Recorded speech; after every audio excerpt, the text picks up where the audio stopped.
Welcome to Reunion Zero. My name is Jess Takamoto, and I'm going to be your host for this event.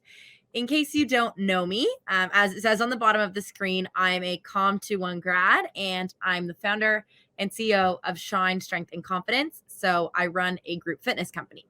And I am very excited that you're here. We have an awesome session planned for you today. Before we get started, I want to remind everyone that the event is being recorded, and there is also a Q&A feature if you want to ask questions. I'm a Com21 grad, and I just got a weird echo there. Oh, well, okay. Back to where we were.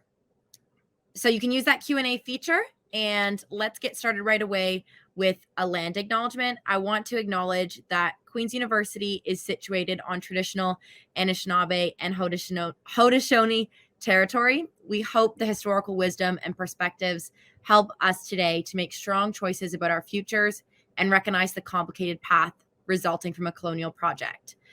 Personally, I would like to acknowledge that I am calling in from near London, Ontario, and I'm situated on the lands of the Anishinaabe, Haudenosaunee, and Delaware people, and am near the neighboring communities of the Chippewas and the Thames First Nations.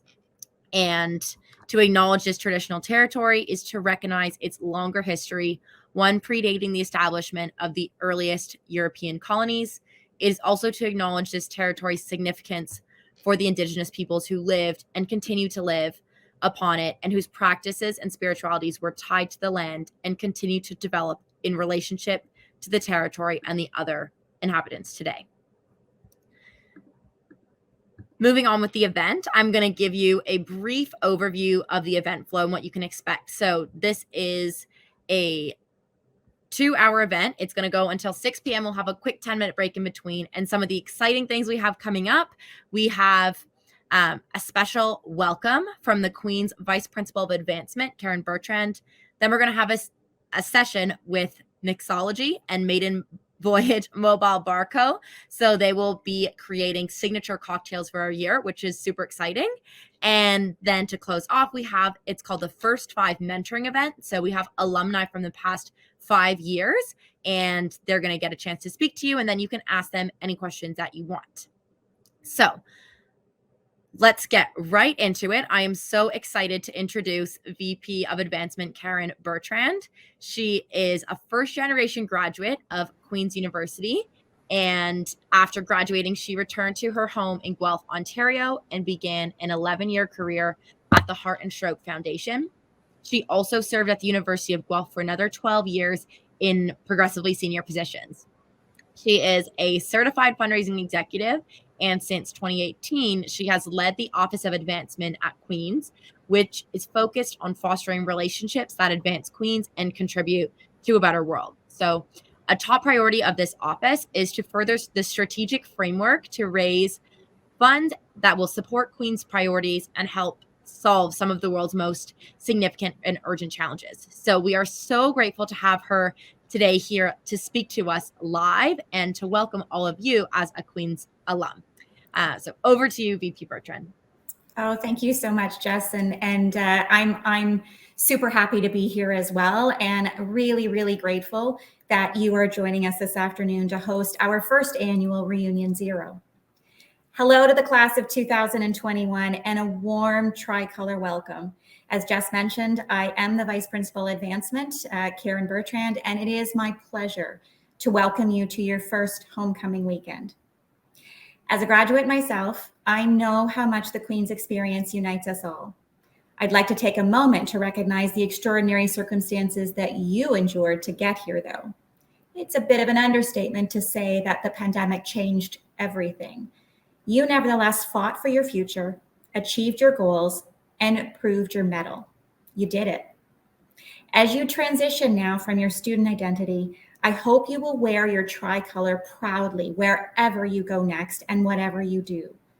Know that you are always connected to the global alumni community of more than 160,000 alumni living in over 155 countries, and you always have our support at your back. Your alumni network offers you continued access to resources for your ongoing success. Career support, geographic or affinity-based alumni networks, discounts, or unique programming like the Class of 2021 signature mixology course that you are going to participate in a few moments. As an example of the perks from your alumni community, I'd like to be the first to offer 5 in-stage VR interview simulation passes to the first 5 people to text the number on the bottom of the screen with your name and degree. The in-stage VR simulation lets you practice for your next interview, business pitch, or presentation online and in an immersive environment. You will receive personalized analytics based on your performance, and the pass allows you a full month access to their full library. The lucky recipients will be listed on the ticker tape below very soon. On behalf of the Queen's University Alumni Association, congratulations once again, and welcome to Homecoming 2021.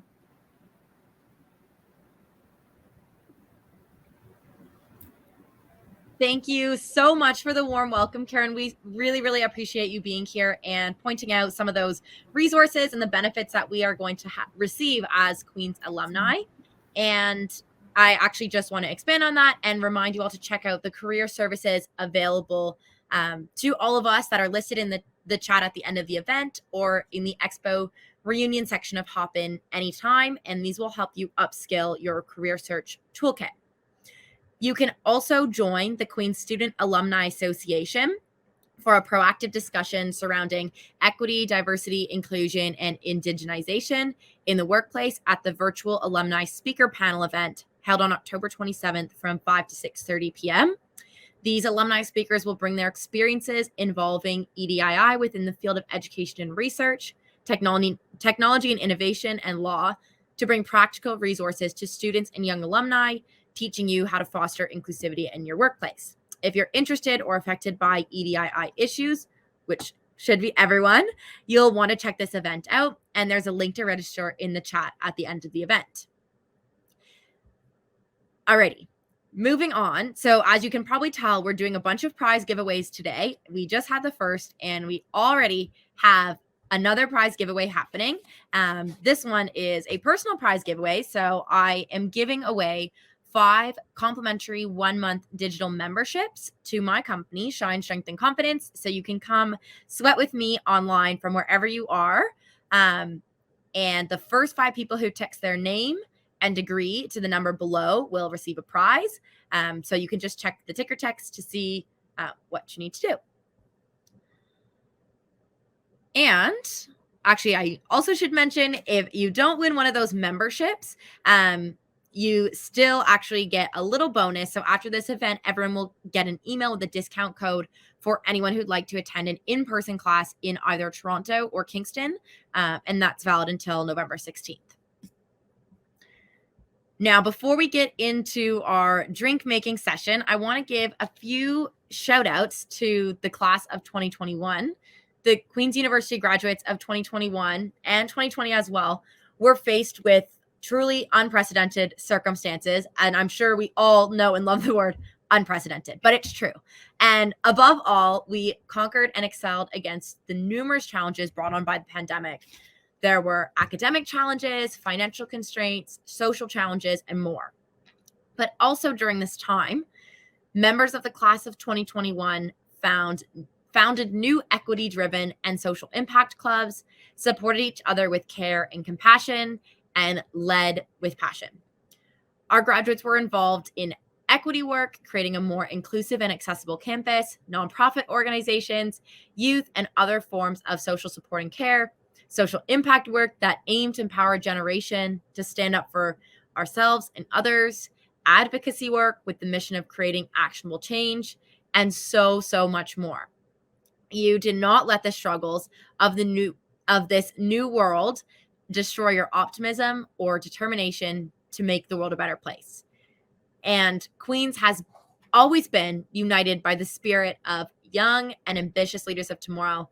And as graduates in 2021, you prove that even in the most challenging of circumstances, we can rise above and create lasting, positive change for our communities.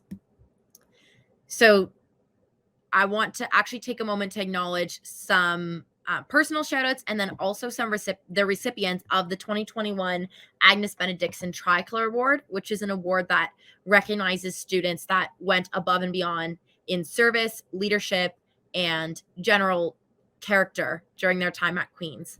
The first recipient is Shoshana Bennett-Dwara.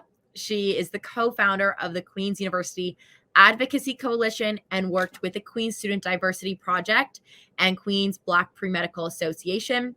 She also served as an undergraduate trustee. Thank you, Shoshana. The next recipient is Catherine Haba. She was involved in the Queen's Black Academic Society and served on the Faculty of Arts and Science, Equity, Diversity, Inclusion, and Indigeneity Implementation Committee. Thank you, Catherine.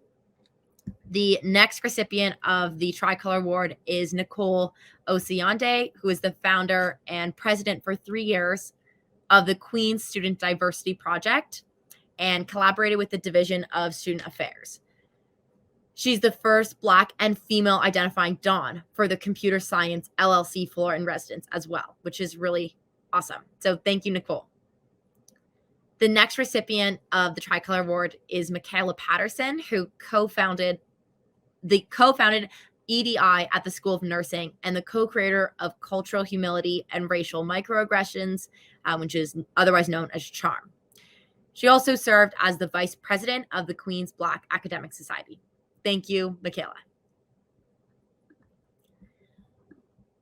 The next recipient is Kelly Whaling Zhu, who founded the Instagram page Stolen by Smith in the Commerce faculty, which resulted in the creation of needs-based scholarships and the administration's commitment to address systemic racism at Queen's and within Smith. And now I have some additional mentions for other exceptional leaders in our class. The first is Sophia Spencer. She was the co-chair of the Queen's Female Leadership in Politics Association after serving 2 years consecutively on the executive team. And she worked for 2 years on the Queen's Journal, as well as being a research assistant. She graduated with the degree in psychology and a certificate in business. I actually have the privilege and pleasure of knowing Sophia personally, and I can attest that she is an inclusive and outstanding leader and role model. So thank you for all your work, Sophia. The next individual I would like to recognize is Malika Kaje. Mel was the co-chair of the Queen's Female Leadership in Politics Club after serving 2 years consecutively on the executive team. She also served 3 years on the Queen's International Affairs Association. She was a tutor with the Arts and Science Undergraduate Society, a research assistant with Queen's, and an academic grievance center officer with the AMS. She is a considerate, passionate, and powerful leader as described by her peers. And thank you, Mel. The next person I want to give a special mention to is Noah Brennan. Noah served in various student leadership positions, including Director of Volunteers for the Queen's Student Alumni Association, the Advisory Board Director for the Arts and Sciences Undergraduate Society, and as a Judicial Committee member of the AMS. He is now completing his Doctor of Law at Western University. Noah is known as a committed, hardworking, and humbled leader. Thank you so much, Noah. And I have 2 more people I would like to recognize. The first is Alyssa Marchenko, who served 2 years with the Queen's Student Alumni Association and achieved exceptional levels of brand awareness and engagement. She was the driving force behind creating visually engaging online educational and awareness content with the help of her team, and that established a strong and consistent brand identity. Her involvement beyond the QCAA has also allowed exceptional reach and influence within the Queen's community through Studio Q, Queen's University Ukrainian Students Association, the Alma Mater Society, and the Queen's Project on International Development. And the final individual I would like to recognize is Sebastian Monsalve. Sebi held countless student leadership roles, including positions on the Queen's Sales Association, Fresh Site Consulting, High School Liaison, and 4 years on the Smith Commerce Society, most notably as president of the society in his 4th year. He was also involved in campus life, including working on the Queen's First Aid team. Through his leadership on ComSoc, which is now the Smith Commerce Society, he worked tirelessly to make Queen's a more equitable, diverse, and inclusive institution, and advocated heavily for systemic change at the administration level. He is a charismatic leader that I am so privileged to also know personally, and I know he will excel as his new role as a management consultant at KPMG. So these 10 individuals were just a few examples of some of the incredible leaders in our year. Out of 7,200 leaders in our graduating class, 7,200. So there are thousands more stories similar to those shared above of other students and leaders that embrace the challenges our year faced with open arms. For every single one of you that volunteered your time on a club, a committee, a council, an event, worked on campus nearby, represented Queens through athletics, or simply took the time to chat with others in the hallways and around campus, you left a mark on Queens that will continue to inspire others for generations to come. Thank you so much for your contributions, and I see you. Alrighty, we have another prize giveaway before we get into our drink mixing event. So there are 5 prizes for anyone who texts the number below with your name and degree. So get on that super fast, and the recipients will be shown soon.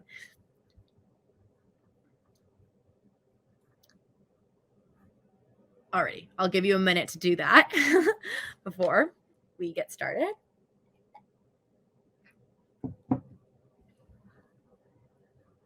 Okay. Now we're moving into our mixology presentation put on by Maiden Voyage Mobile Bar Co. So today we are so lucky to have actually the 2 co-founders here, Stephanie and Crystal, and they've been friends since 2010, and they have a business based out of Gananoque, Ontario, where they go around and they basically create a mobile bar. So they go to weddings, events, ceremonies, and set up these really incredible mobile bars. So we're super fortunate to have them here today, and we're going to be making 2 drinks. I won't spoil the surprise, but I will be on here the whole time making the drinks with you, and that's that. So without further ado, I'll pass it over to Crystal and Stephanie. I'm Crystal. This is Stephanie. We're Maiden Voyage Mobile Bar Company, and we were asked to do a little mixology class with you, and we came up with a fun custom cocktail for your class. And I'm just going to get right into it. We are going to start with the basic version of the cocktail that we based your custom cocktail on. And Jessica, you don't have the ingredients for this one, so I'm just going to whip through this one, and then we will jump into your custom cocktail as well. So you have just graduated or just graduating this year, and we wanted to give you a basic cocktail that you can make. It's very versatile. It's very easy. And this is going to see you through any kind of alcohol that you want to use with it. And it's also got a little bit of technique thrown in there. So it's a bit impressive when you pull it off for your friends or family or guests when you have them over. So we are going to do a classic whiskey sour for you. And of course, we start off with a whiskey. So I'm just using Crown Royal Canadian Rye Whiskey. And we are going to get our shaker. So this is a shake and drink. And if you are looking to get into a little bit of mixology and you don't know what you need to buy, I will run down a few essentials that you'll need. You will need a shaker. So this is called a Parisian shaker. It's built in with a strainer right on top. And this is kind of like your basic shaker. You can also go up and get a Boston shaker. So this is a 2-part shaker, but this doesn't have the strainer built in. If you're going to be using a Boston shaker, you'll also need to purchase this little strainer here. It's called a Hawthorne strainer. And it's always good to have a mixing spoon in your kit as well. So I would say those are the 3 or 4 pieces that you'll need. Of course, you want to get the right measurements. So you're going to need a jigger. This one has a 1 ounce and 2 ounce, and on the inside, it's got incremental measurements on it as well. So that will be like your all-purpose measure. So if you want to get started in mixology, those are the basic pieces that you'll need to purchase. If you don't have that at the moment, you don't need a shaker. You can use a mason jar, like a protein shake jar with the little ball inside. That'll work too. Okay, so to the whiskey sour. This is not the kind of whiskey sour you're going to order at, like, I don't know, the Brass or wherever. This is the classic. This is one of the original cocktails. It has been around as long as Queen's. It was invented in the early 18 to mid 1800s. And what we're going to do is start off with 1.5 ounces of whiskey. 1.5 ounces is your basic pour. That would be a shot. So we're going to start off with 1.5 ounces of whiskey. Add that in there. We're going to take 3/4 of an ounce of simple syrup. Simple syrup, make it yourself. Don't buy it. You can buy it in a jar or from specialty cocktail shops. Make this. It is literally equal parts sugar and hot water. Put it in a jar. Put your sugar in a jar. Fill it with boiling hot water from your kettle. Shake it till it's clear, and you've got simple syrup. It's a staple in lots of cocktail recipes, so that's something that if you learn how to make it, you'll be doing yourself a favor. So we have 3/4 of an ounce of simple syrup.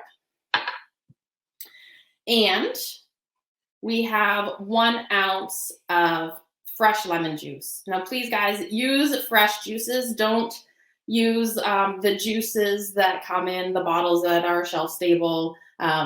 Buy a lemon, squeeze it, and you'll get probably 2 drinks out of 1 lemon. Okay, our 4th ingredient is going to be an egg white. You're going to think this is crazy, but egg white is a basic ingredient in a lot of cocktails. It adds a beautiful froth on top of your cocktail. It also adds like a silky mouthfeel to your cocktail, so it is important that you use it. If you're a vegan or vegetarian or just want to stay away from raw egg white, you can use agua faba, which is the juice that you would pour out of a can of chickpeas. Now that is basically like the protein portion of the drink, and that's what the egg white brings to the cocktail as well, which is protein that's going to build up that froth. So we're just going to crack the egg. Actually, while you're doing that, I'm going to pop in quickly just to let everyone know, if you're like head spinning already because there's so many ingredients. If you're registered for the event, you're going to get an email after with a follow-up of everything today, including these recipes. So don't stress too much. I know this is a lot more than the typical student drinks that some of us might be used to, but you're going to get an email with these so you can kind of do these at home after. So just enjoy the show. There you go. Sorry, guys. So this isn't just booze and bar line. This is setting you up to make some classic cocktails at home. So what we've got in here, we've got whiskey, lemon juice, simple syrup, and the egg white. Do not put ice in this yet. This is where the little bit of technique is going to come in. So what we're going to do is a dry shake. So we are going to shake this without the ice first for about 15 seconds. And I'm just going to wrap a paper towel because there's no ice. The lid does not make a complete seal. So put a little bit of paper towel on there and just, what you're doing is you're building the froth.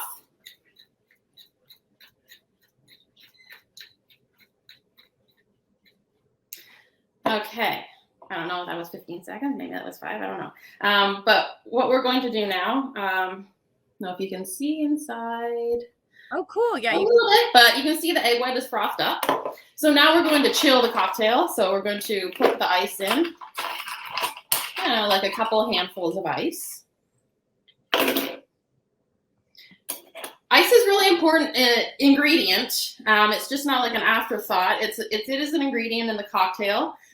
When you shake, you're also diluting the drink a little bit. So that water that comes from shaking the ice becomes like an important part of the drink. So you're going to shake this again for another 15 or 20 seconds, just to chill it right down.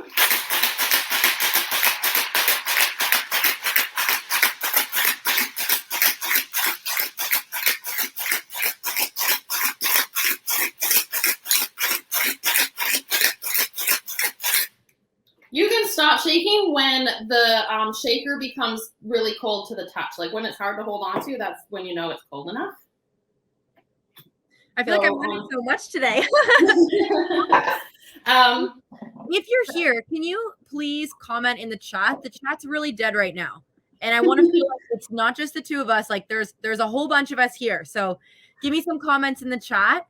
And if you don't know what to comment, we have an exciting update from the football game that the Gales are up 27-0 at halftime versus Carleton. So there's something to celebrate. But give us some comments in the chat so we know that you're here. Okay, so with a Parisian shaker, you got to give it a good shake to get all that delicious froth out. So I decided to serve this straight up, so no ice. This is kind of the traditional way to serve a sour. So you can see that there you have a beautiful layer of froth on the top. You have your delicious, like, lemony whiskey base. That's good to go right there. But you can also, if you want to zhuzh it up just a little bit more, you can add a couple dashes of bitters. I'm just using your basic Angostura. You can buy this at the grocery store, the LCBO.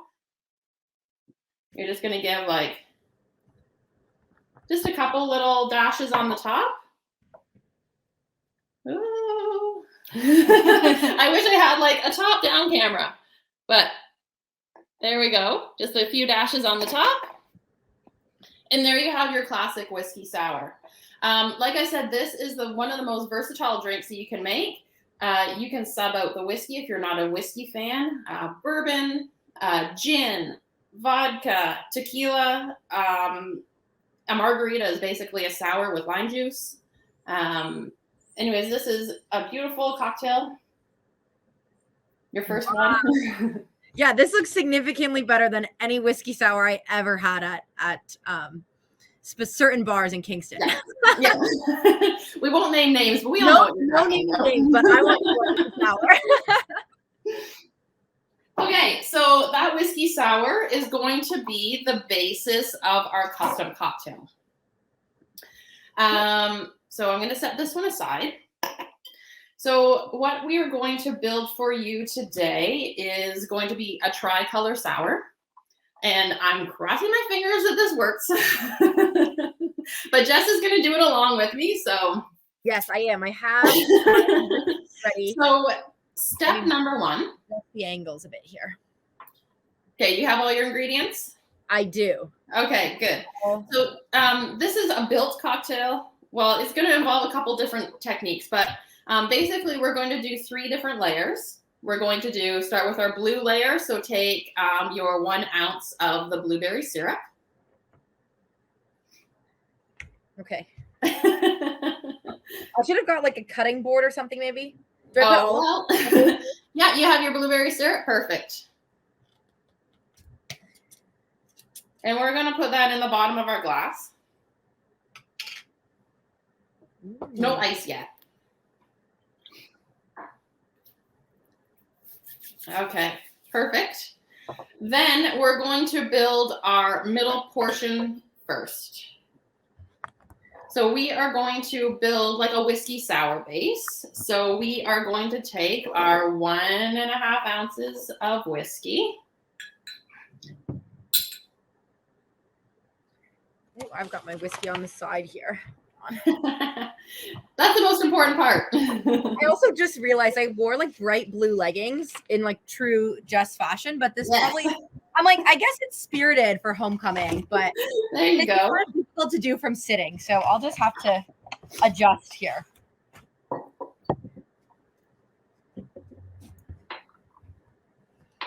Now, in terms of whiskey, I'm using like the most basic kind of Crown Royal Canadian whiskey, but there's a lot of local, like Ontario distillers that make beautiful whiskeys. Dylan does a really nice rye whiskey if you want to support a more local, small supplier.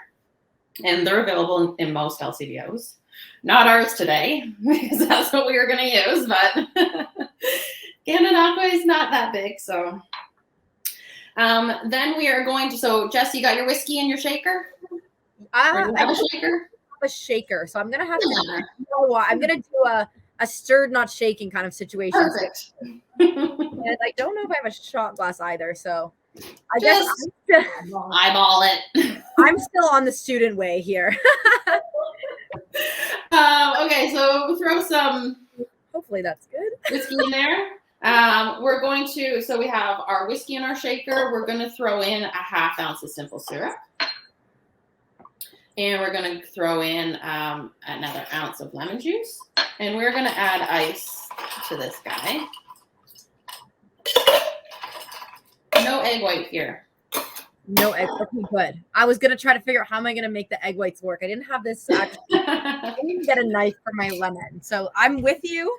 No problem. No problem. I'll just take it from here.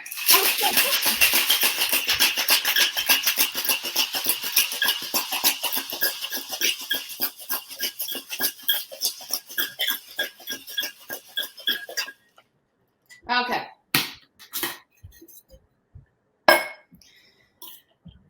Okay, so now that we have that shaken, we're going to take our, I hope you can still see. There we go. We're going to add some ice to our glass now. And this is where it gets a little bit trickier, but I know you guys can do this. You just got to take it slow. So you're going to fill your glass up with some ice.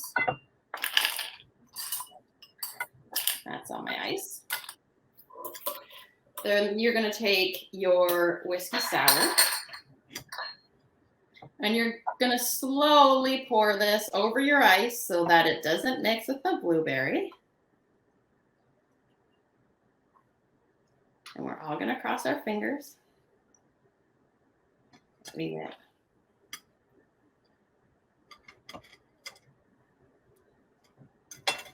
a nice yellowish layer. Also, Lisa said in the comments, it looks like there's almost 200 people here.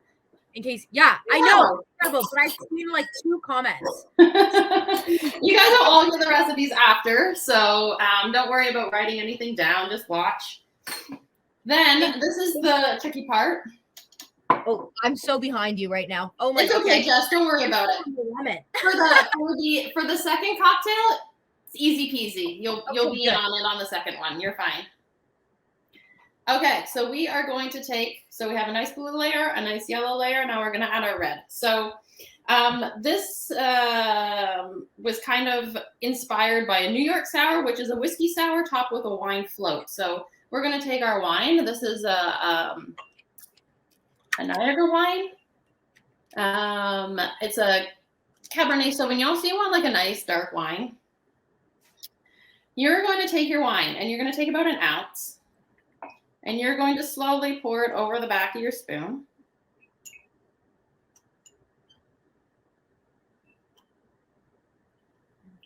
With the hopes that it is going to float on top. There you go. There you go.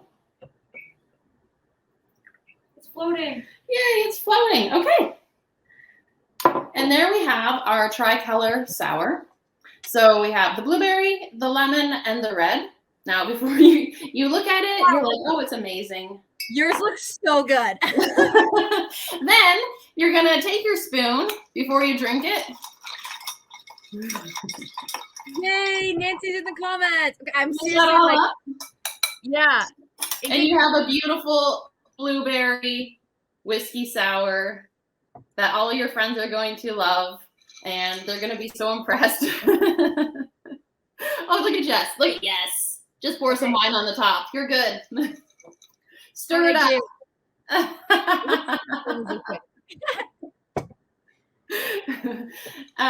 So here I have your signature cocktail. Let me push this up a little bit now so you can see my face.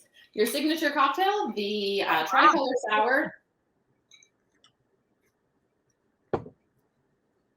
Delicious. Delicious. Wow. It looks a little bit like a drink that I drank in university, which we're not going to talk about, but we made it in bathtubs. So there you go. That's awesome. I hope you guys all try it. It takes a little bit of technique and a little bit of practice, but practicing with alcohol is definitely more fun than practicing with other things, let me tell you. And if you want to make this non-alcoholic, you would just use some blueberry juice, some lemonade, and a red juice of your choice, raspberry, strawberry, and you can have a beautiful mocktail as well. Fun. That's awesome. I might make the next one as a mocktail.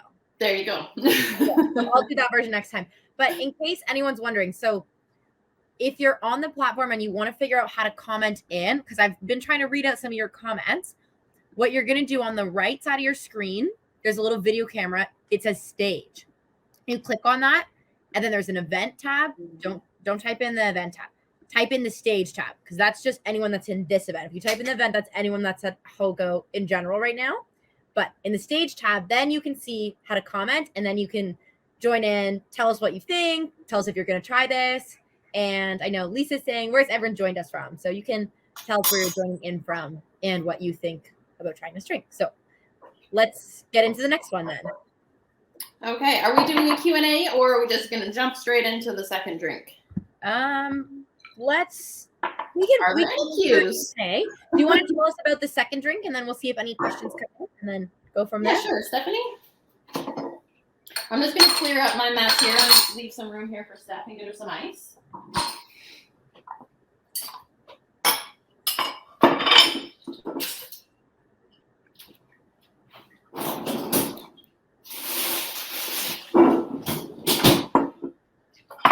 Questions. Karen says she drank that drink too back in the day. Everybody did, except it was like whiskey of nefarious origins and bar lime.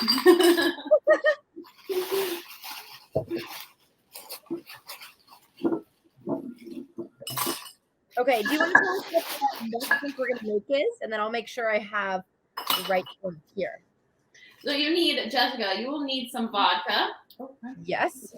Yep, Oh, we're go good. ahead. Yep, I'm in there. All right, thanks, Crystal. Yeah. Okay, so we're going to be making a cranberry rosemary mule. So you're going to need your vodka, some cranberry juice, Okay. ginger beer, lime or lime juice, and some sprigs of rosemary. Right. Oh, okay. I'm so much better off for this drink than I was the last one. I've got everything here. If you're at home, if you have, don't worry about the fancy ingredients, but get whatever ingredients you have and join us. All right, so classically, a Moscow Mule is made in a Moscow Mule mug, which is a copper mug. We don't have one today, and we don't expect you to have one. So we're just using a double rocks glass.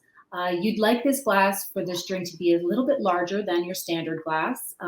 As you're adding the ginger beer, it is a more generous drink, so we'd like to use a nice big rocks glass. All right, so we've got all of our ingredients here. So we're just going to give a little background on a classic mule.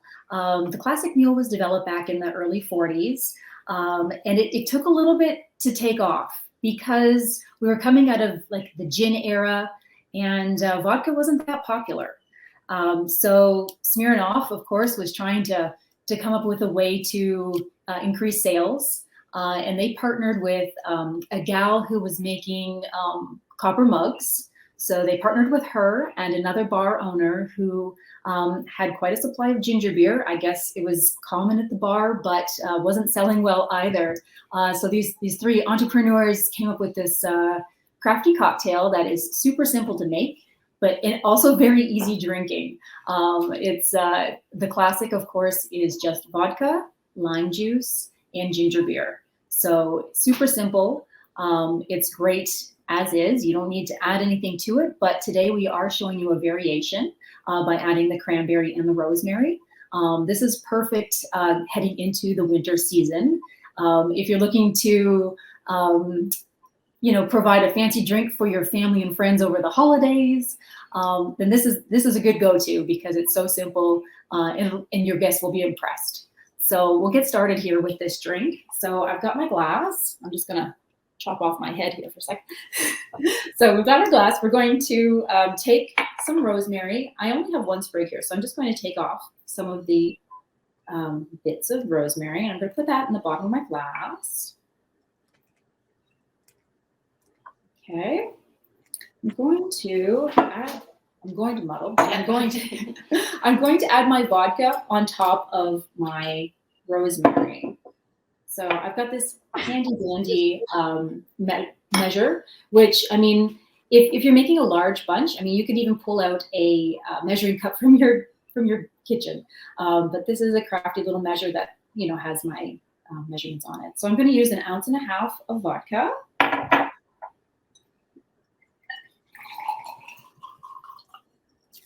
Sure. And I'm going to pour that on top of the rosemary.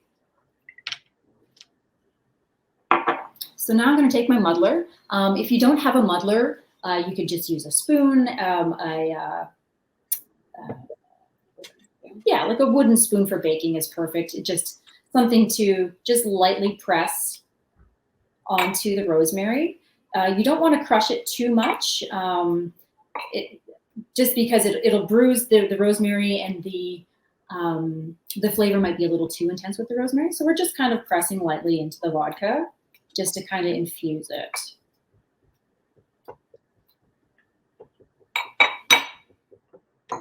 All right, so now that I've done that, I'm actually going to add my ice now.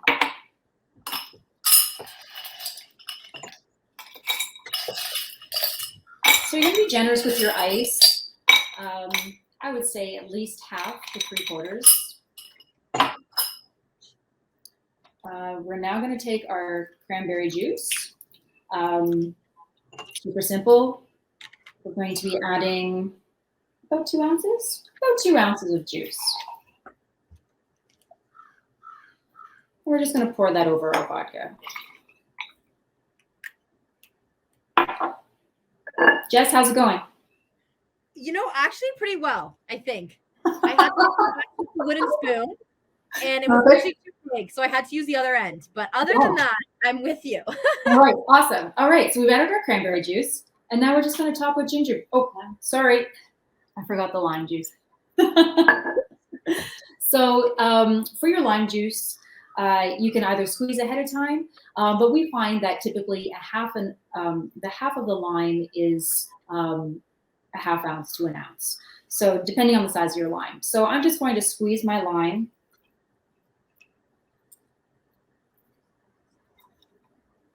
You may find that 1/2 a lime is not enough once you take a taste, but that is 2 tastes. So we're going to start with 1/2 a lime just to see how that goes. If you have a small lime, you might want to throw that in your glass, but I have a large one, so I'm just going to leave that out. I'm going to take my ginger beer and just top up the cocktail. A Moscow Mule is typically ginger beer forward, so you're going to add a little more ginger beer than you would a typical mixer. So I'm going to fill up my glass with my ginger beer, and then I'm just going to stir everything together.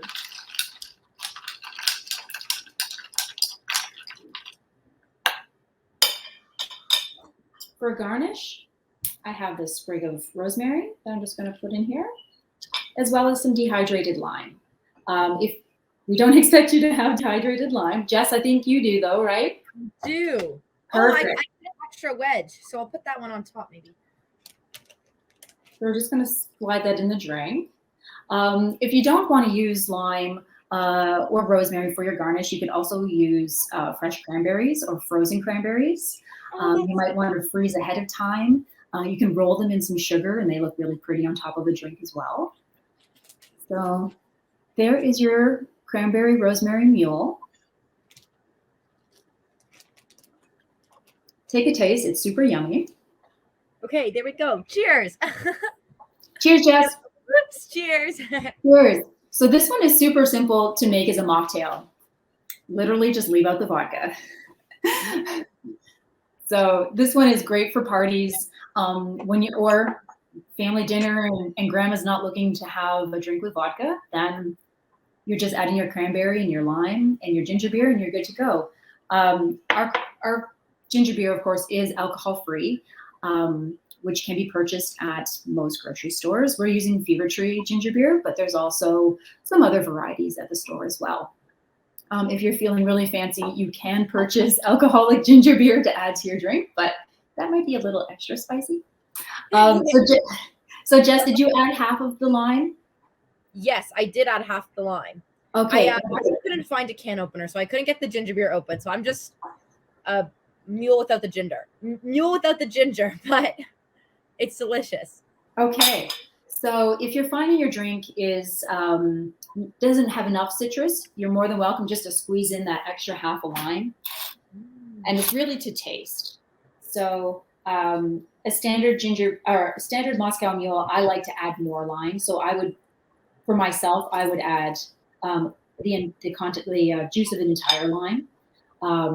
But that's what's nice about a drink like this is that you can build it to taste. So feel free to experiment and just enjoy it. Just make what you enjoy. That's wonderful. Oh yeah, it's better when you add a little bit of lime. Mm-hmm. I'm really getting the rosemary coming out now. It's quite nice.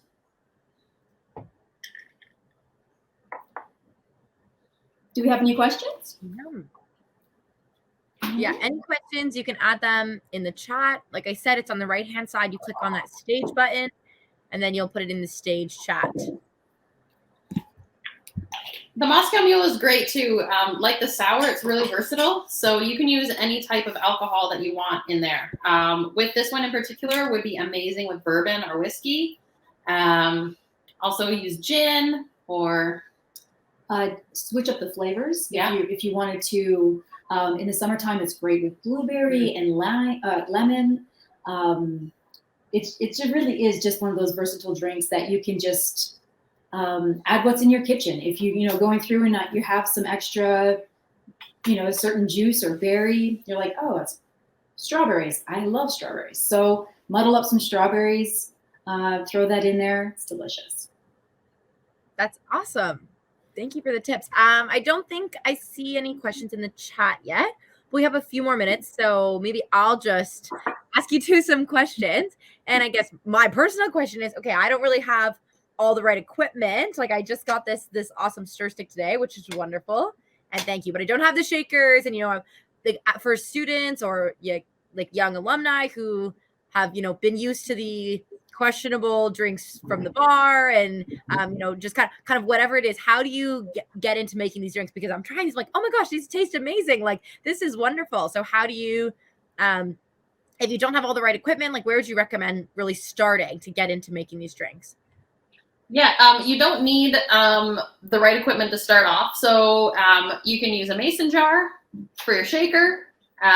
You can use like the bottom of the spoon for your muddler, a little strainer. Measuring cups, just a standard kitchen, basically your standard kitchen tools. If you've got it in your kitchen to bake or cook, you can make cocktails. So you don't need to go out and buy fancy tools, but yeah, if you're asking your parents or whomever for something for your first apartment or wherever you're moving to for Christmas, ask them for a cocktail kit, and it should come with a shaker, a strainer, and a stir, a mixing spoon like the one that you got, Jess, and a jigger. That is the basic kit that will get you through pretty much any cocktail. Neat. That's awesome. Well, I think I know what I'm asking Santa for this Christmas. Yeah, and that'll get you through pretty much anything. The only other thing that you might add going forward, if you want to get really fancy, is a muddler. Cool. And a fine strainer for doing more drinks with muddled ingredients, or the egg foam drinks usually get double strained. Cool. That's awesome. Well, thank you so much. And then I guess actually, my next question, if you want to tell us a little bit more about your business, how it started, what you kind of do, and why you do what you do. Sure. Well, we do what we do because we love cocktails, first and foremost. We're also really good friends. So I don't know. Some people say that that's a good thing in business. We find it's a good thing. It's worked out so far. We started the business in 2019.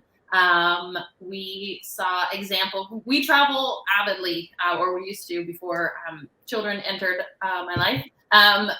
So we saw other cool mobile restaurants and bars on our travels, and there wasn't anything like that in our area. So we decided to jump on that ship, and we bought a horse trailer and converted it into a bar. And we also have a little retro Dickie D ice cream cart. I don't know if we're aging ourselves here, but they used to ride through our neighborhoods when we were young with the little bells selling ice cream.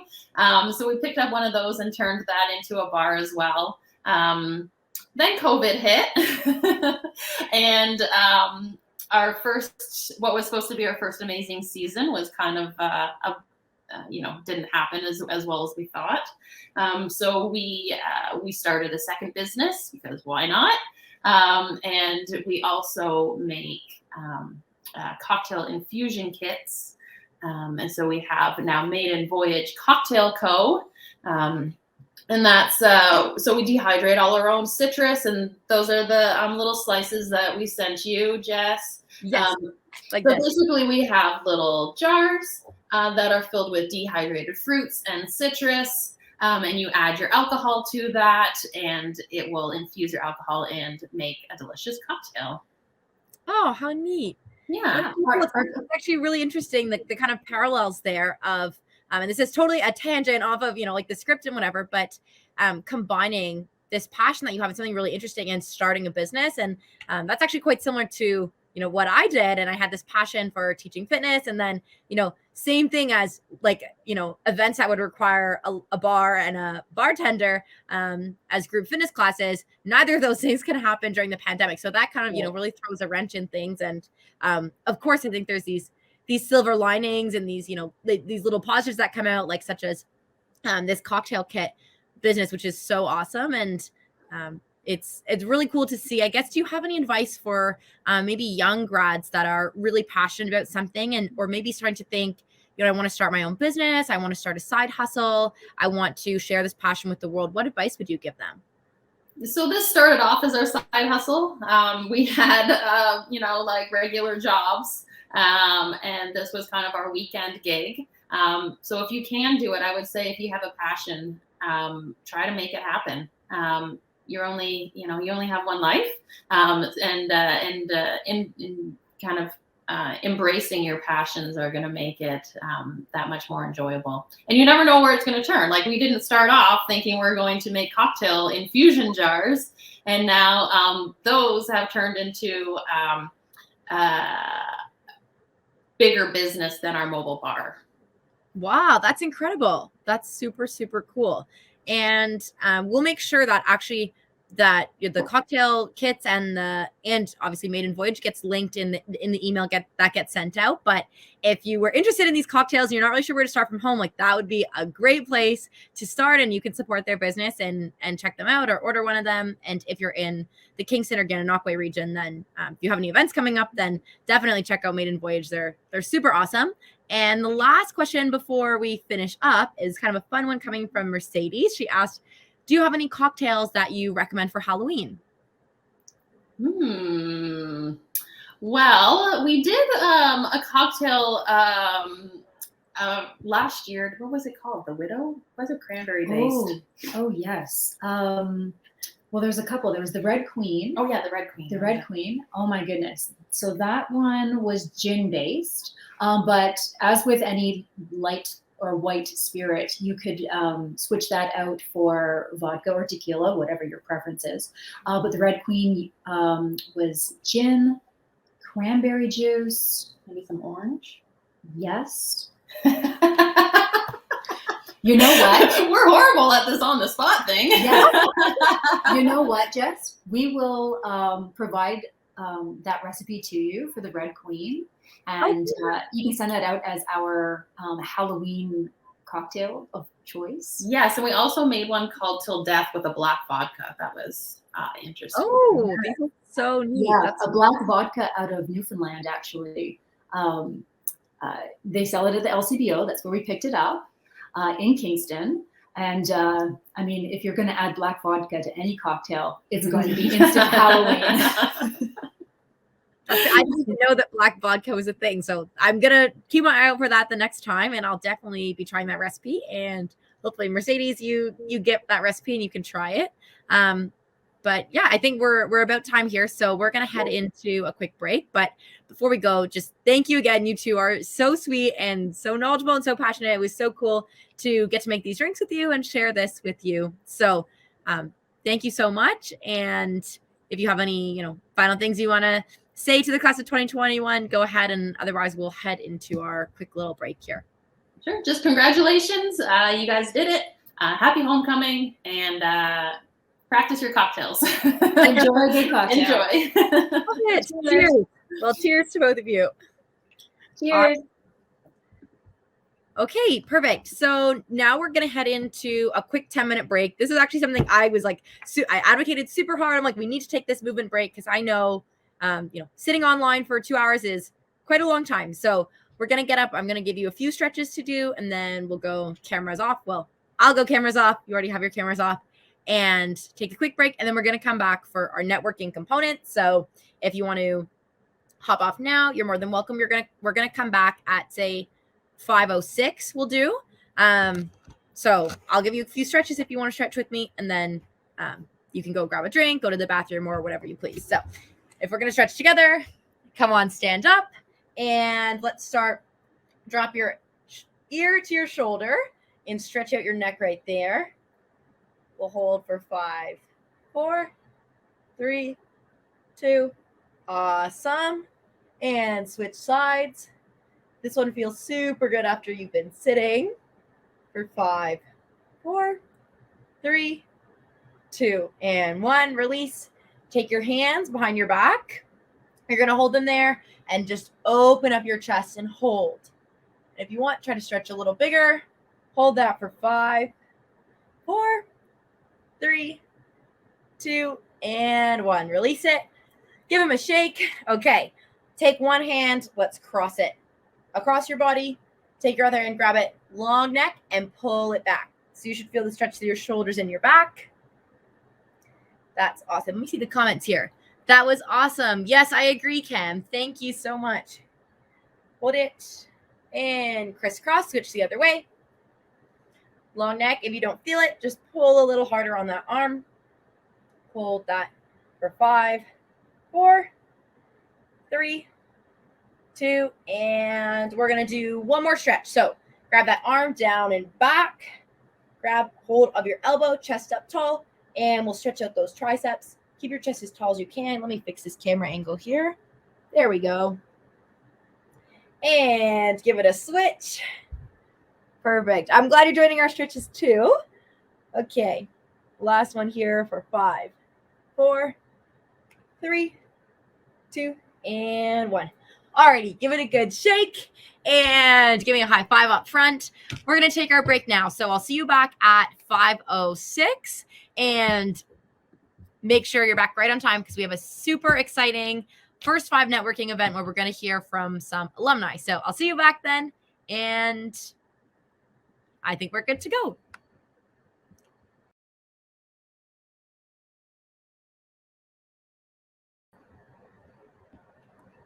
Hello, welcome back to Reunion Zero.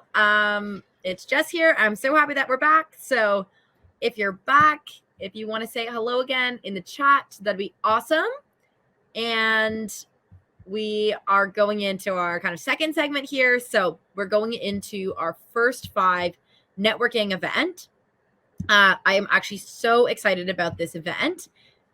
So we're going to have the chance to network with alumni that are within 5 years of graduation, hence the name First 5. So we're going to hear from 4 alumni from 2016, 2017, 2018, and 2020. Unfortunately, our 2019 alumni lined up couldn't make it at the last minute, but we have those other 4 alumni. So we'll get a chance to hear kind of what does each of the 5 years post-graduation look like and really figure out how these individuals have created vastly different and vastly interesting career paths and, done really incredible things in their personal lives that Queens helped them get there. So they're each going to get a chance to speak, and then we'll get a chance for some Q&A at the end. But before we begin, we actually have another round of prizes. So we have 5 exciting prizes. If you check the ticker text below, you're going to text to 613-217-1501 with your name and degree, and there'll be 5 people that win prizes. So do that right away, and I'll give you 3 seconds to do that. Let me see. No comments yet in the chat. So if you're back, please comment in the chat so I know you're here. And it's just not me and Jamie chatting. So let me know if you're here. Alrighty. Let's get into this networking. So I'm going to introduce you. I'll give you a little background on the 4 alumni that we have coming up. So today we have Rebecca, Anisha, Cam, and Siobhan. First up, Rebecca Rolfe, graduated from Art Science 2015 and MA in Developmental Studies in 2016.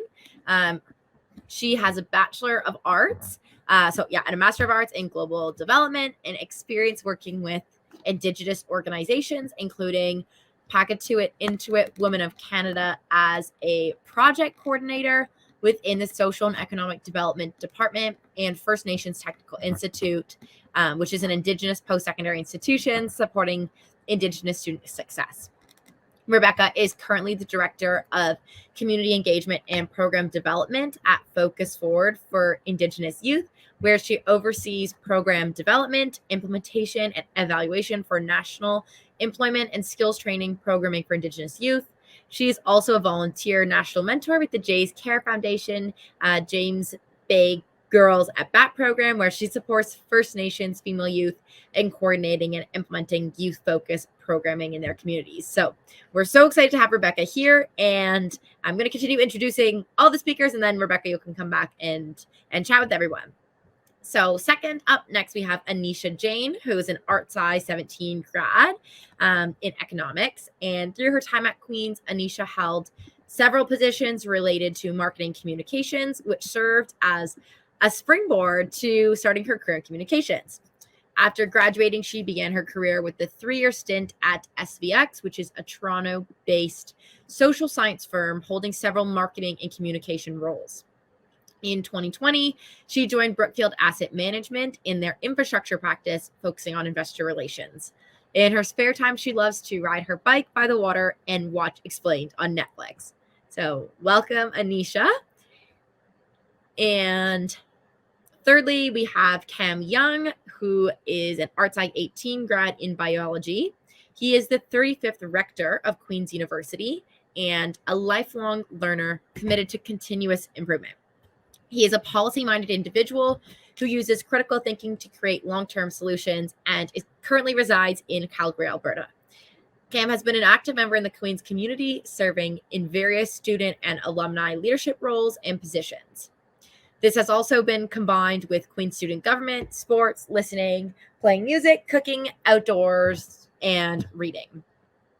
So welcome, Cam. Awesome. And our last alumni that we have joining us today is Siobhan Mcdonald, who's a Sci 2020 grad from Maboon, Nova Scotia, this mechanical engineering graduate is now working as a junior estimator with Aecon Inc. in Toronto, Ontario. She grew up sailing at home in Nova Scotia, and during her time at Queen's was on the Queen's sailing team and the captain of the keelboat team in her 4th year. Siobhan has experience as a disabled student athlete at Queen's, graduating in the time of COVID-19, which is very applicable to all of us, and navigating job applications in the midst of a pandemic. So we're going to hear from Rebecca, Anisha, Cam, and Siobhan about their experience since graduating from Queen's and what life has held for them. And at the end, we'll have time for Q&A. So think about your questions, and I will pass it over to Rebecca.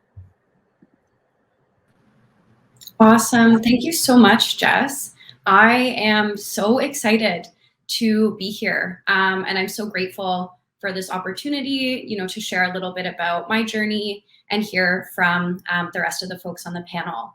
I also I don't know if Crystal and Stephanie are still here, but I wanted to say thank you to them as well for leading us through that really awesome workshop. I've actually bought a few of the cocktail infusion kits, and they're wonderful. So I just wanted to throw that out there as well. As just shared in the introductions, I graduated from Queen's with a Bachelor of Arts in 2015, and then again in 2016 with a Master of Arts, both of those in Global Development Studies. During my time at Queen's, I worked with the Four Directions Indigenous Student Center, the Goswenta Indigenous Knowledges Initiative, and then within the Kingston community with Immigrant Services, Kingston and area. So when I graduated from my MA in 2016, I will be totally honest and share with you all that I really struggled to find work in the nonprofit space. I cannot even remember how many jobs I applied to without even getting an interview. And that was really tough. But eventually someone had shared maybe I should connect with some of the services at Queen's. And so I connected with a career counselor who was Julia Blackstock at the time, who recommended that I joined the Queen's Connects LinkedIn group, which is a really amazing resource. So if you haven't joined it, you definitely should. So after joining the group, I had posted, kind of where I was at and what I was hoping to gain from conversations with other alumni. And what was great was I had so many people reach back out to me, and I got to meet, in person and virtually some other Queen's alumni in the corporate world, as well as the not-for-profit space. I had some really good conversations with these alumni, about their own career paths. And I'll always remember this one person in particular offered to review my resume. So I was really blown away by how generous other alumni were with their time as I was, a new grad trying to navigate this new world because I'd been in post-secondary for so long. So during this time to pay my bills, I worked in the service industry and then in insurance, which was nowhere near where I wanted to be or, related to global development studies. But you have to pay the bills. So I did that while at the same time helping start up a not-for-profit in 2017 and took on some side projects supporting an Indigenous consultant with her business, which was a really great, first step for me. And that eventually grew into a full-time role developing content for an online Indigenous cultural safety course and facilitating some in-person workshops with organizations like Pathways to Education and Apple Canada. And so that was a lot of fun and I really enjoyed doing that. I continued to volunteer with the not-for-profit that I helped found, Focus Forward for Indigenous Youth, while I worked at Pauktuti, Inuit Women of Canada in 2018, and then First Nations Technical Institute in 2019 and 2020. Then last year, Focus Forward received multi-year funding from the federal government. And this was so major for us as an organization, but also for me personally, because we were able to hire our first paid full-time staff. and I was able to transition out of, the volunteer role that I had had for 3 years into my current job as Director of Community Engagement and Program Development. And this is a role that I love so much because I get to meet, so many incredible Indigenous youth and, just get to kind of share in their journeys while providing employment and skills training opportunities. So it's really something that I'm passionate about, and I feel, so grateful for this opportunity. For me, it felt like it took a really long time after I graduated to kind of land that first, real adult job. But looking back on it now, I think during that time, which was really only 2 years, but I learned so much about myself. And I made, so many great connections. So I guess my top pieces of advice are, no matter what, and I think actually this has kind of been consistent throughout the event today, but work on things that you're passionate about and that excite you, whether that's a volunteer position or, freelance work or starting a side hustle. I did those things, while I was waitressing and waiting for that first full-time job in my field. And it led to so many more, incredible opportunities. It was really important, for my mental health. And it left me feeling like I was doing something meaningful and impactful, while also, gaining some valuable skills and connections and insights into, the nonprofit space. As I think it was Crystal and Stephanie said, you never know where these opportunities could take you. So if you want to do it, just do it. And my second one, which I'm sure folks will touch on as well, is just the importance of connecting with other alumni. There are, so many great resources available, like the Queens Connects LinkedIn group, or, those specific alumni communities in your region, that just go and use them. I really loved connecting with other alumni and, going for a coffee or chatting over the phone. Not only did I get to build my connections and relationships, I, through those conversations, got to learn about industries that I wasn't familiar with and careers that, quite honestly, I did not even know existed. And those conversations really helped me, refine my own vision for my career path and what I wanted my future to look like. I was really nervous to put myself out there and, to ask alumni, especially older alumni, for their advice and their guidance. But I found, everyone that I met was so helpful and willing to share their insights with me. So when connecting with other alumni or, doing those networking events, do research, come prepared, with your questions, be genuine and be yourself. And always, always, always make sure to follow up and thank them for their time. Folks are super busy, and I really just appreciated so much how great our alumni were to me when I, was first getting started. So this was probably shorter than it was supposed to be, but I just wanted to share a little bit about my journey and, a couple things that I've kind of taken away as key pieces of advice over the last 5 years. And one thing I will say is that, I love connecting with others and, learning about other people and building those relationships. So don't hesitate to add me on LinkedIn and send me a message. I'm in that Queens Connects LinkedIn group.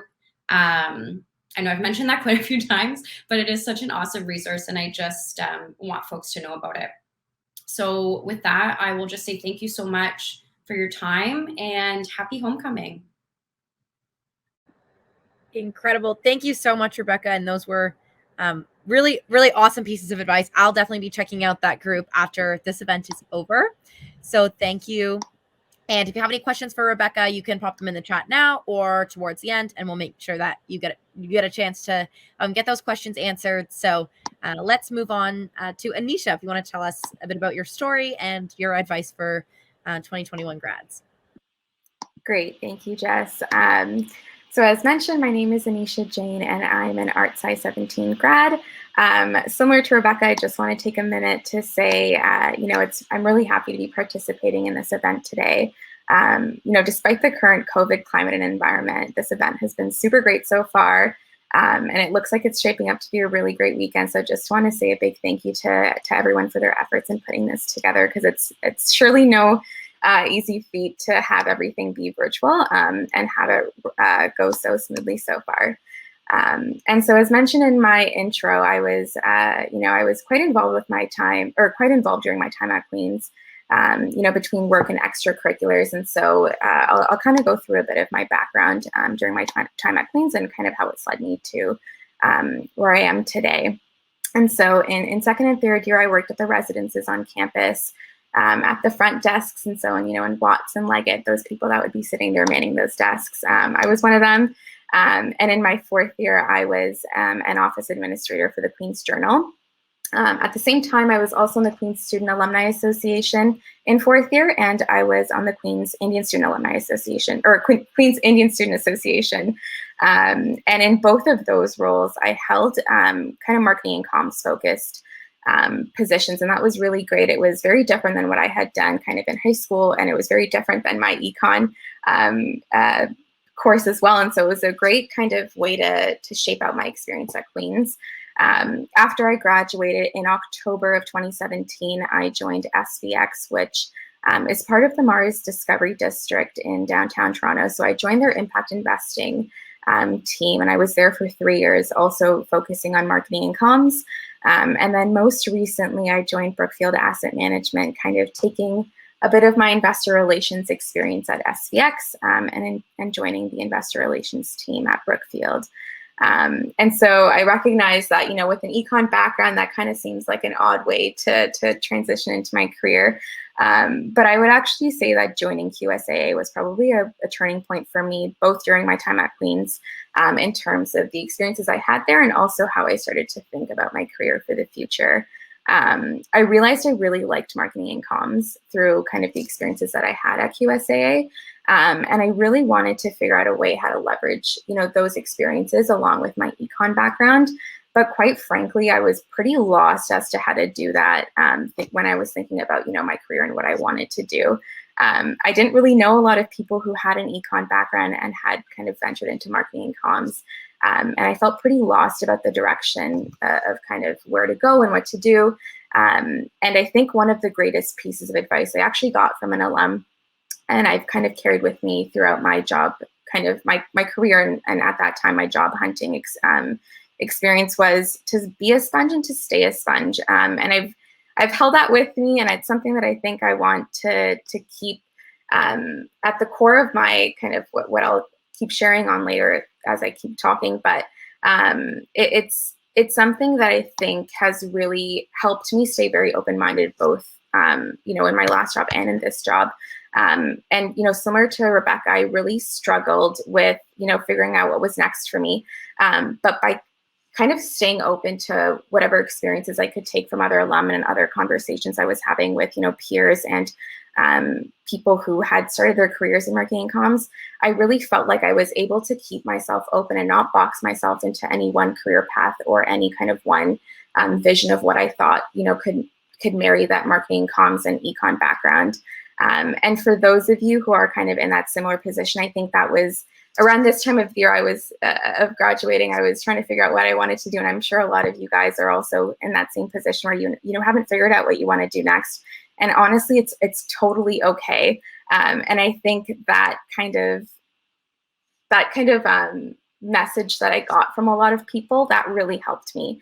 It helped me kind of keep my spirits up, but it also helped me keep myself, connected with as many people as I possibly could stay connected with. It helped me, start new connections with people I didn't know. LinkedIn was a great way to meet new people and to hear about their stories and their experiences, both, in their career, and if they were Queen's alum, kind of how they graduated and how they found their path. And quite frankly, having those intentional conversations helped me figure out what I wanted to do.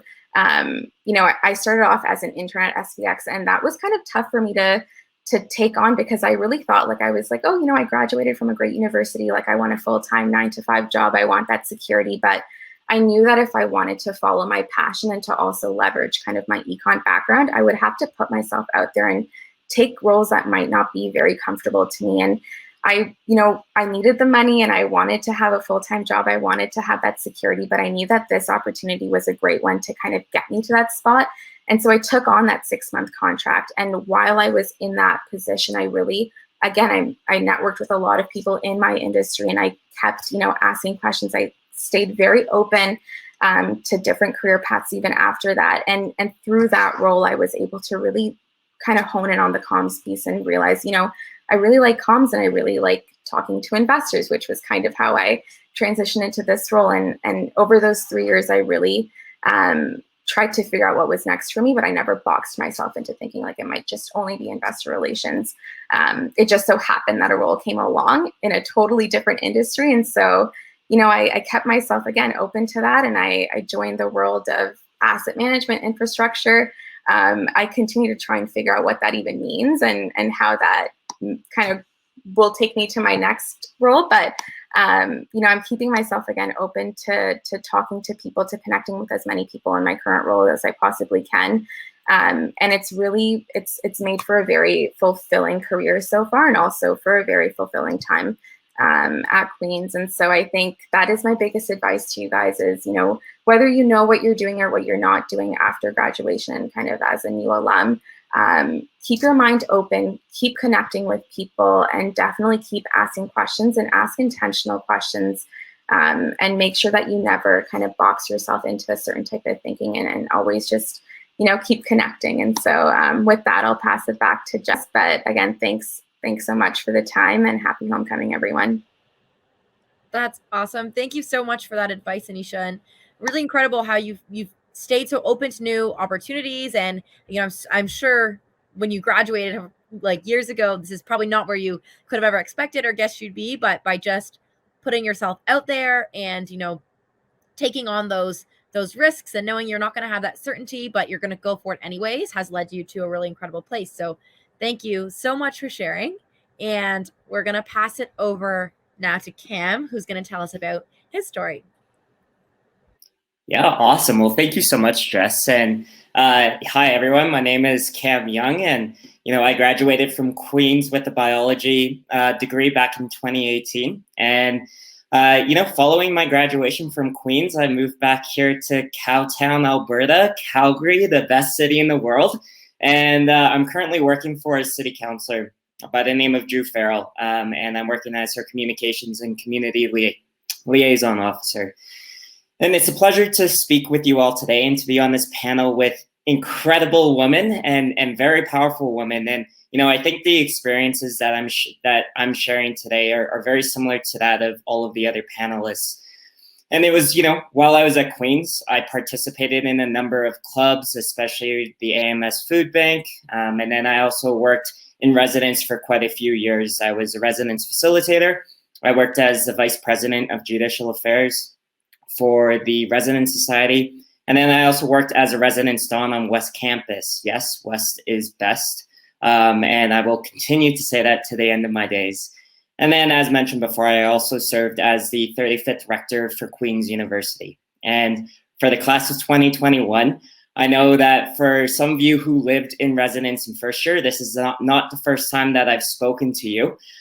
It was actually while I was serving as Queen's University rector that I spoke during orientation week.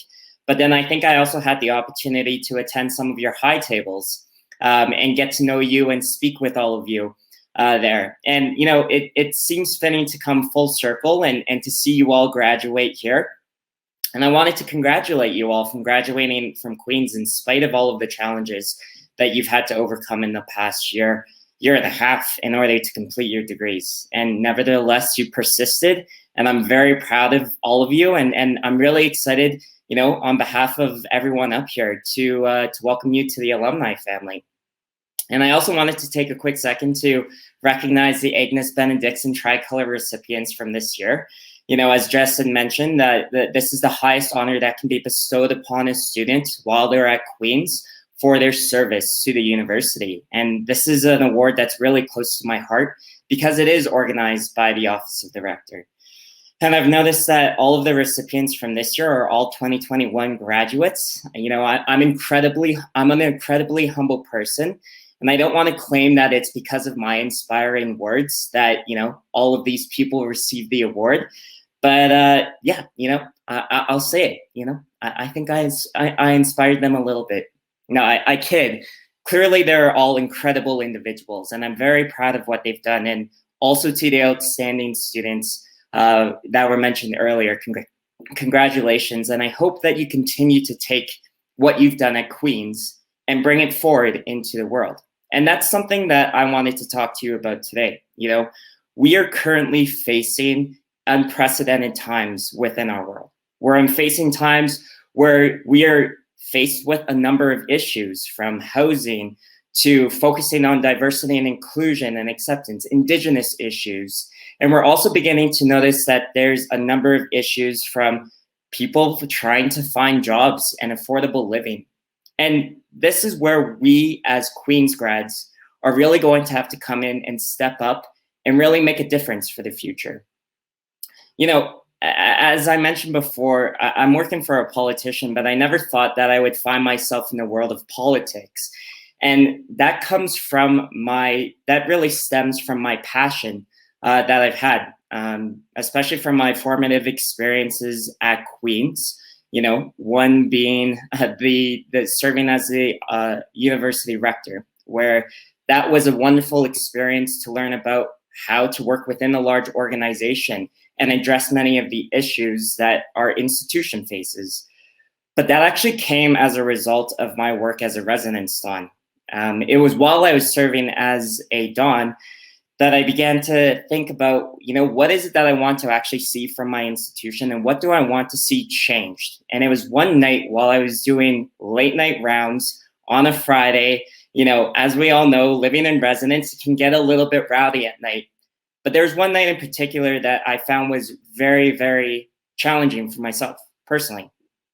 It was a night where, a number of students had come back, a little bit drunk, and I was doing my check-in on them. And I was noticing that there's quite a few people, unfortunately, sick in the bathroom. And then also I had to call an EMS because there was few people who had alcohol poisoning that night. And then there was others down the hallway who were suffering from, their mental health and the stresses of academics. But then also Queen's has this perception of work hard, play hard, and it can lead to really difficult challenges, especially in your first year where you're trying to create that sense of community, but maintain strong academics.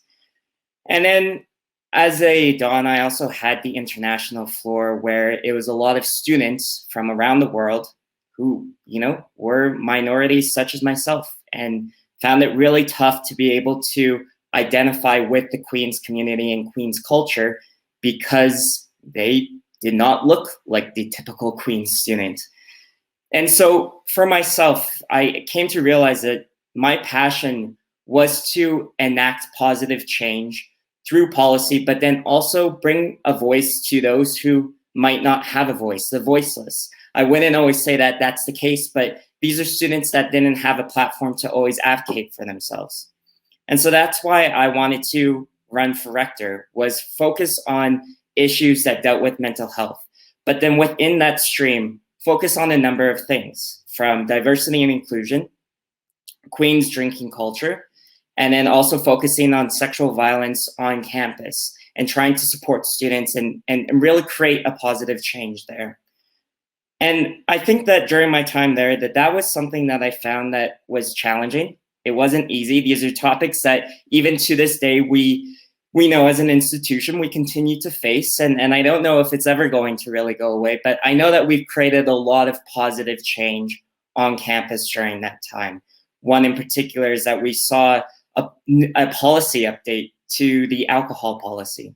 We also saw that there's a new space that was created for students of color and that focuses on supporting work on campus to improve diversity and inclusion.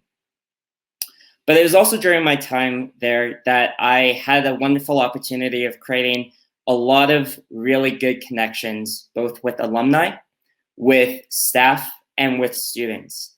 And it's all of these people that have continued to help guide me as I continue on in my job for the future. You know, I don't know if politics is where I really want to end up, but I don't know if this is where it is that I'm going to continue to be. But many of my decisions during my job, you know, focusing on improving progressive policies out here in Calgary, continues to come from the conversations that I have with many of the connections that I had during my time at Queen's. And it also comes from my work that I had there. And that's something that I encourage all of you to do, which is one, find your passion, find what you're passionate about. If it was something at Queen's that you really enjoyed, find ways in which you can continue it afterwards if you are able to. We saw that with the mixology. That's a wonderful opportunity to find your passion of, you know, creating cocktails and continuing on with that. But then my second thing is that continue to develop the relationships that you have and maintain those relationships, whether it's through LinkedIn or whether it's through just being friends. I call many of the people who worked for the Alumni Association, you know, a couple of them are behind the scene here, but I wish that they would come out and chat a little bit more. But Ben Seawald, Chantel, Terry Flindle, many of these people are amazing. And many of the people at Queen's want to support you, the staff, but then also alumni. So maintain your relationship with them and get involved with Queen's alumni branches, whether they're in your city, or continue to remain involved because there's a lot of great opportunities there. But then also continue to look back at your experience at Queen's and find ways in which you can take those formative experiences and have them guide you for the future. Because I don't think that I would be who I am today without what I learned while I was in, you know, residence, while I was working as the university rector. So those are, I realize I've gone on for a little bit longer than anticipated, but those are my recommendations, and I really hope that that helps. So thank you for this opportunity.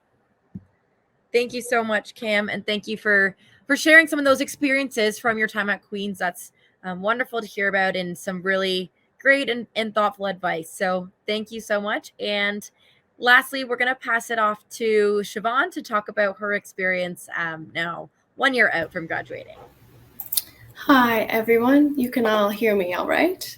Great. Well, thanks so much, Cam, for bringing up all of those challenges that you went through because they are still so relevant today.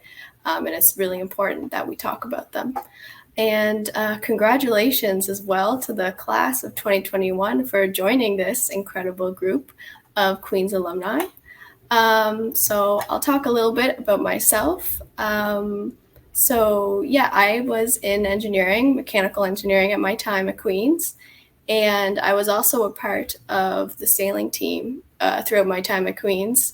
It may have been the reason that I applied to Queen's, but of course for the great academics as well. My time with the Queen's sailing team really formed who I am today and gave me a lot of confidence and a lot of great team working skills and all kinds of experience that I maybe didn't realize at the time how useful it was. But when it came to job applications, that's when it really shone. So I graduated in the spring of 2020 with no idea what I was going to do. Life was pretty scary, as you all can remember. And it was overwhelming trying to plan my next steps in a world that was changing every day. I did end up getting a great job in Toronto at Acon, and I'm with their estimating team, but not without a lot of work. And I was lucky enough to have a mentor to help guide me through the job applying process. And I'd like to share some of those tips with you guys today for those who may be job searching right now, and maybe as well some general advice for those who may be starting new jobs right now. So some of the questions I asked myself that my mentor asked me were, what am I passionate about? Does a certain industry interest me? Am I open to different experiences? Do I want to work for a small or a big company? Because they can be very different environments. And once I had that idea of maybe where and who I wanted to work for, then I started researching. So who are the leading companies in this industry? Who are their leading team members? Do you have anything in common? Any similarities, any connections? Now we have this great platform of being able to communicate with Queen's alumni, and what an opportunity to connect with people and find out more opportunities. And also be able to pitch yourself. Keep it short to the point. Be prepared to send out a lot of emails, applications, LinkedIn messages, and keep your mind open for those that do reach out. So this kind of process helped me structure my job application process and gave me a lot of confidence in myself when I was reaching out. So when you do get the call or an interview comes up, remember to be proud of yourself and your accomplishments. Don't underestimate all that you gained from going to Queen's. Getting through is a huge one. If you were part of a club, a sports team, a volunteer organization, if you had a cool summer job, all of these experiences speak volumes about who you are and what you can offer, and be proud of that. For those who may be starting new jobs, it's okay to not know everything. When I started my job last September, they told me my first 2 months were going to be trial by fire, and that was their words, not mine. And my biggest advantage during that time was being honest. No one expects you to know everything. Being able to be open, lean on your teammates for help, make you a great team player and an asset to any team. And I definitely had to learn a lot of those skills while I was on the Queen sailing team. You have to put in the work, but honesty goes a long way. So overall, everyone has such different paths and journeys. You can see that from all our fantastic and inspiring speakers today, which have such a wealth of knowledge and advice to give. And that's all right. Wherever you are today, you're doing great. Keep believing in yourself, and things will work out in the end. And that's all from me. Thank you. Thank you so much, Siobhan. That was you're incredibly great at making this 1 year that was full of so much stress and anxiety, and I'm sure 1 year out looking back, it's a lot easier to see how all the dots connect, but in the moment those dots feel so stressful and so scary. So if nothing else, that is very relieving to hear that it is going to work out, and you just have to keep going the path. And actually, to close up, if anyone has any questions, if you want to put them in the chat. I haven't seen anyone comment in the chat in a while, so we've been having some challenges with the engagement in the chat today. But I think if I don't see a question come in, I'll actually just maybe ask one question to all of you before we wrap up the session here. And I think it's a theme that we've kind of seen come up again and again throughout this reunion 0 today of, okay, how do you find your passion and combine it with something you love? And I think that, in today's day and age, we hear a lot of time, find something you're passionate about, find your passion, and that's going to guide your career. And certainly you've all found things that you're passionate about and work that you enjoy. But I also think sometimes this notion that we're going to fall in love with our work, and it's going to be something that, lights our soul on fire every single day, is this elusive standard, right? Like it's up here, it's that gold standard. And so that can actually create a lot of, stress and anxiety, and feeling like, okay, if I don't wake up in the morning and I'm on top of the world and I freaking love my job, then somehow it's not enough, or I'm not doing it right. So that's actually kind of, maybe something I could ask if each of you could give a sentence or two on this idea of passion and finding something you love so much. And, is that realistic? Is every day going to be great? And what's that balance for you between passion and your job, and really using that to guide you, as you take these first steps into your first job? Maybe we'll start with the same. Or actually, if anyone wants to pop on, we can make it kind of Yeah, a quick I discussion can here. say Siobhan, go something ahead. about that. Yeah. Because I've been asking myself those questions a lot lately. In terms of my current job, it was something I maybe definitely didn't expect to go into after graduating. But what I find in my day-to-day is that I really respect and I'm passionate about the team that I work with. And that really drives me every day to want to do a good job. And so even though my work may be not necessarily what I want to do for the rest of my life, but I'm in an environment where if I can respect the team that I'm with, then it provides a great foundation for and support for figuring out what I want to do next and what will make me even more excited to get up for work every day. That's awesome. Anyone else want to pop in? Thoughts on this? Rebecca, yeah. Oh, sorry, I saw Cam as well. Oh, sorry. Mine will be quick because, yeah, for sure, there's definitely days that are tough, right? And not every day you're going to wake up feeling like this is the best thing ever. I'm doing the best thing ever. I think for me, it's really looking back on some of the impacts that, maybe myself or the organization that I've worked with, like some of the impacts that we've been able to make with our community partners or those like little interactions with young people.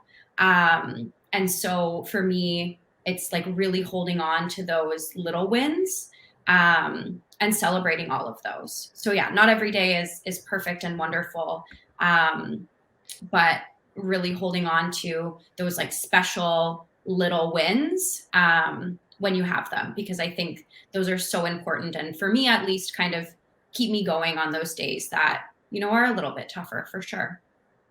Yeah, absolutely. Cam, you want to pop in?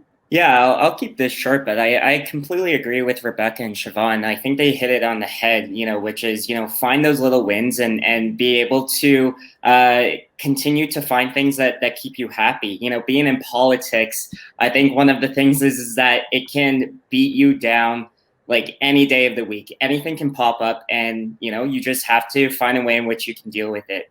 One of the things that I've found, though, is the team that I've worked on or the teams that I've worked with in multiple capacities, whether it's in my current role or with the campaigns that I've helped out with. There's several Liberal campaigns that I've helped out with here in Calgary, which, being in the middle of Calgary, which is a conservative country, a little bit challenging at times, but it's being able to find those people that are willing to support you and willing to also create a positive environment for you. And I think also for the new grads, it's important to find that boss or that individual that will actually go to bat for you at the end of the day. And if you don't feel supported, it's okay. I think knowing that you need to make sure that you find a job for yourself where you're happy to work at it, and you also feel like the rest of the team has your back no matter what, make sure to put yourself first and your own mental health first, because ultimately that's what's going to make you happy and continue to develop that passion or find that passion or continue to work in the area that you are passionate about. But never sell yourself short. I think that that's something that I really want to advocate for everyone. Yeah, I'll just build off of that. I think what's been said already is probably everything you guys need to hear. But I think another thing to just think about is that oftentimes it's very important to remember that you still also have a life outside of your work. And so, while you should try to find that thing that you're passionate about, and, work takes up a lot of everyone's time. And so you should be passionate about your work. I think it's also important to remember that you can find your passion in things that don't necessarily have to do with work. There might be other ways to really bring richness to your life. And I don't think everyone should feel that pressure to find that in their job, especially right away. I think it takes a lot of time to figure out what you want to do with your life. I'm 4 years graduated. I have no clue where I'm going to end up in the next 2, maybe 3, even maybe next year. Like, you never know. You're constantly meeting new people. You're constantly learning new things. And I think it's unfair to an extent and I think as you're graduating, a lot of times like you're very focused on your career, and so it's really easy to get into that mindset of like, oh, I need to get like the perfect next job, or like I need to figure out exactly what I love to do and jump into that, because that might not come for you right away. For the people that it does, that's great, but it's a work in progress. And so, while you're working, if work isn't filling up that cup of passion that you have, figure out other ways to fill it. And don't feel like work needs to be the only kind of source of any growth that you can feel, because you as a person, that also matters. And I think it's really important that people think about how to balance the two as best they can. Yeah, incredible. That's a really, really good point, Anisha. And thank you for bringing that up, that, work you don't have to be passionate about your work. Like, you can be passionate about other things that fuel you outside of work. So we actually do have a question in the Q&A, and it's from Anonymous, but whoever asked this, thank you for your question. And the question is, for the whole panel, do you have any advice for how to stand out as a new grad, or best interview tip? Thank you. So I know that's kind of a loaded question. You're probably all like, I have like 10 pieces of advice. Like, I have so many tips. So yeah, this will be the last question, and maybe we'll keep it super brief. And I'll also point out some resources at the end, because Queen's has a ton of resources dedicated exactly to how to stand out as a new grad, best interview tips, job application tips, all those kind of things. So I'll point that out at the end. But if you have, kind of one key thing that you'd say to a new grad, or say to yourself 1, 2, 3, 4 years ago, what would that be? I can go. So this kind of touches on something that Cam had said as well, and actually was feedback that I got on an interview once from someone who knew my job history. Don't sell yourself short. I was trying to be humble, and it didn't work the way that I thought it was going to work. So take pride in your accomplishments. You are amazing people who have done amazing things, and don't sell yourself short. Be proud of those and talk about those things confidently. And that is kind of one tip that I would give for interviewing. Awesome. Maybe Anisha? Sure. I think one thing that, especially kind of over the years, as I've sat on the other side of the interview table, that I found really helps is when interviewers ask for feedback. So similar to Rebecca, I think she got some feedback, but I think, the best thing you can do is, as you're going through these rounds of interview, is get feedback. People are more than willing to give it to you. Sometimes you just need to ask for it. I think, you can interview and you can kind of think to yourself like, oh man, maybe I should have answered that this way, or I should have done that. But getting feedback from the person who's sitting across the table from you, and who's, meeting with a various group of people and many people, they'll be able to give you really meaningful feedback. Sometimes you won't hear back. That's okay. I think you should still ask. A lot of the people that I've met who have done really great, who have really stood out, have been the people who have been like, by the way, like, really love chatting with you. Thanks for taking the time. If you have any feedback, can you please share that with me? And you can tell that they've done that previously, and that they've been implementing or changing, or kind of, incorporating that feedback into their interview skills, and they've been refining it. Because I think, you can think to yourself about what you can do better, but getting that feedback will really give you some direction in terms of how to refine that skill set. Awesome. That's a great piece of advice. Yeah, Cam, go ahead. Yeah, I really like that. And to build off of that, one of the things is that I'm a huge hockey fan. I love, watching hockey. Actually, the Flames are playing tonight, which I'm really excited about. But, one of the things is that Wayne Gretzky only became the best hockey player of all time through practice. And what I would say is, look at every single interview as an opportunity to practice your interview skills. Even if you don't get the job, that is okay, because that's still an opportunity to learn, get that feedback, and continue to keep going forward. You got to apply for maybe at least 100 plus jobs. Sometimes you won't even hear back, but you just got to keep going and going and going, and you'll land something at the end of the day. It takes a lot of work, and it's like a job in itself to find a new job, but you just got to keep going and use it as practice.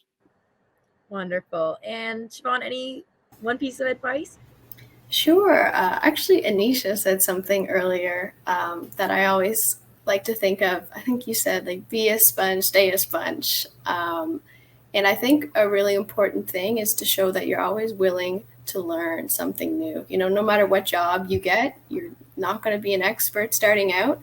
So if you show that you're ambitious and you're willing to learn and try whatever they throw at you, that shows a lot. You know, you don't have to be an expert in the area, but if you can show that you're willing to adapt and learn and work with the team, that really stands out. Awesome. So incredible pieces of advice. I actually added them to the chat. Don't sell yourself short. Ask for feedback. Take interviews as learning opportunities, and be willing to learn and put yourself out there. All incredible pieces of advice, and will serve you well no matter what degree you're coming from or what field you're entering. I think that really applies to everyone. So I want to kind of finish up the first 5 networking event just by saying thank you so much to each and every one of you, Rebecca, Anisha, Cam, Siobhan. We really appreciate you taking this time out of your busy schedules and out of your lives on a Saturday and coming in and sharing this really invaluable advice with our class. I certainly learned a lot from each of you and am so inspired by the various fields that you've entered and the work that you've done. So thank you for being here. And I'm sure if you want to connect with any of them, reach out. They're all, very happy to connect with any Queens alum if they've done something that's of interest to you. I'm kind of forcing that on you. So correct me if you don't want to help, but I'm sure they'd all be more than willing to chat with any fellow Queens grads that have, a genuine interest in the things that they're doing. So thank you so much to all of you. And we're actually going to finish up the networking event by our last prize giveaway. So there are 5 more prizes. There's going to be a ticker text above, and you text that number with your name and degree, and you're going to win a prize. So while you're doing that, I just want to wrap up this entire Reunion Zero event by thanking each of you. I think there was nearly 200 people that streamed in today, which is absolutely incredible. And just thank each of you for making the time to join this event. This was your first step of, hopefully many steps to engaging as a Queen's University alumni. I hope you enjoyed this session. And before we close off, I would like to invite each of you to reflect on not just this session, but more importantly, on your time at Queen's. On a personal note, I felt like I was missing closure when I moved out of campus during the lockdown in May. And I know many of us were hoping for ceremonies and events and celebrations to close off this chapter in our lives and welcome the next one. And as we have learned over and over and over again in the past year and a half, it's really not about focusing on what we didn't get. It's far more important to focus on what we did get. And my hope for you is that your time at Queen's left a lasting mark on you through the ups and the downs, the good and the bad, and whatever experiences shaped your time at Queen's. It helped you develop into the person you are today. And I hope that you can take those lessons learned, those wins, those losses, and those memories and take those into the next chapter of your life. And as we end the session, I would really encourage you to do 3 things. Firstly, seek that closure for your time at Queen's while embracing this new chapter of your life with open arms. So whatever it means to you to celebrate, to find that sense of pride in your accomplishments and what you did at your time at Queen's, figure a way to do that because certainly graduating is a huge accomplishment.